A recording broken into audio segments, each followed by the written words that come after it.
Today is the very first episode of Hot and Fresh Off the Press. Every weekend I'm going to be posting a video just like this, explaining and talking about some of the stories that have caught my eye this past week in the news.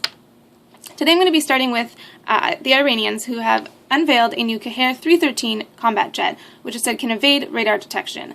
I personally don't believe that they would need to build such a jet if they weren't intending to attack another country with it. Post your comments and let me know whether you think the same or perhaps have another theory as to why they would build something like this.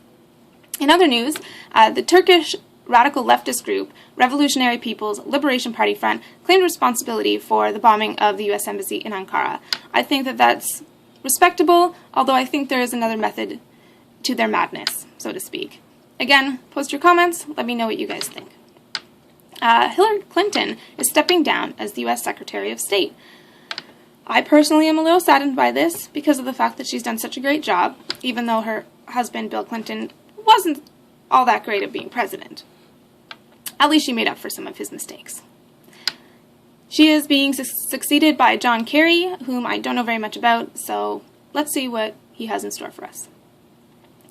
There was also an altercation on January 31st at an Atlanta public school.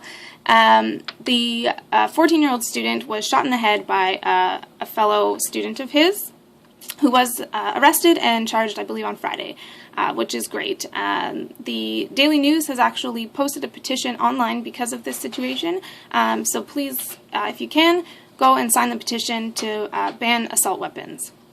The police in this particular investigation are questioning and wondering how the gun got past the metal detectors. Sorry about that. The metal detectors that are placed in the school.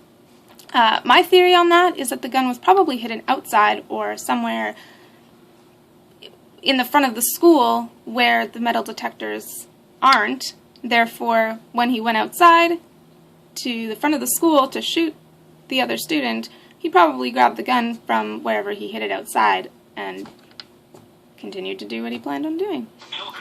Pretty good theory, I think. I'm not quite sure why the cops didn't think of this, but let me know if you guys think the same thing or maybe, again, have some other theories.